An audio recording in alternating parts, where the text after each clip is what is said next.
Welcome to Ask an English Teacher. I'm Amy. Ask me anything.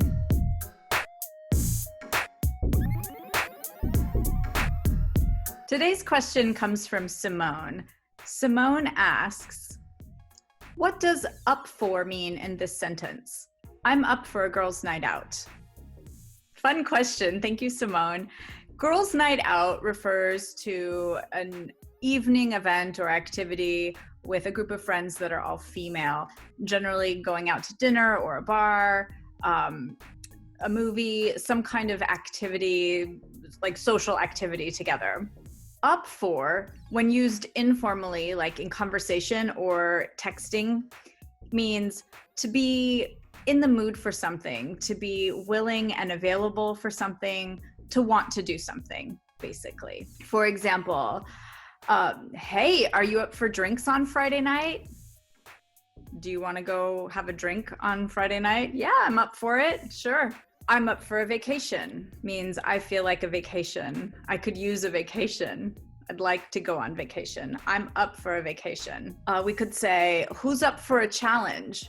Meaning who is interested in participating in a challenge, who's up for a challenge. Up for can also be used in other ways, and I'll get to that in a minute. But first, I want to tell you something that I think is kind of fun about English. We could also say down for, like, are you down for drinks on Friday night? And it has the exact same meaning as up for.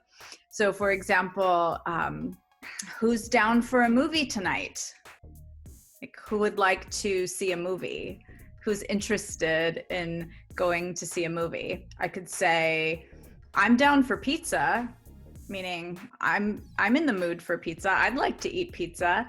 Or we're down to go, meaning we're willing and available. We'd like to go.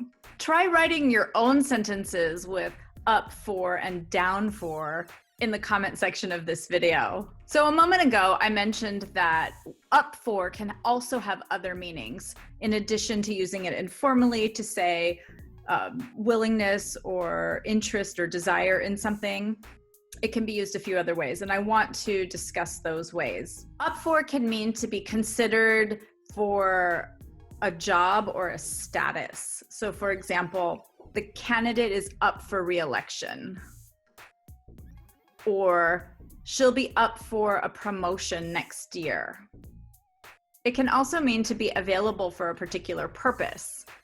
For example, the house is up for sale, or the issue is up for debate.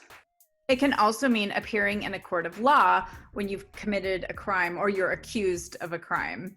For example, he's up for murder, or they're up for armed robbery. Thank you, Simone. Fantastic. Really great question. Fun question. I hope this helps clarify up for and down for in American English. If you have any other questions, please leave them for me in the comments. Try writing your own sentences with up for and down for in the comment section, and I'll go through and check and make sure that you're using those words correctly. Thank you so much. Until next time. Bye.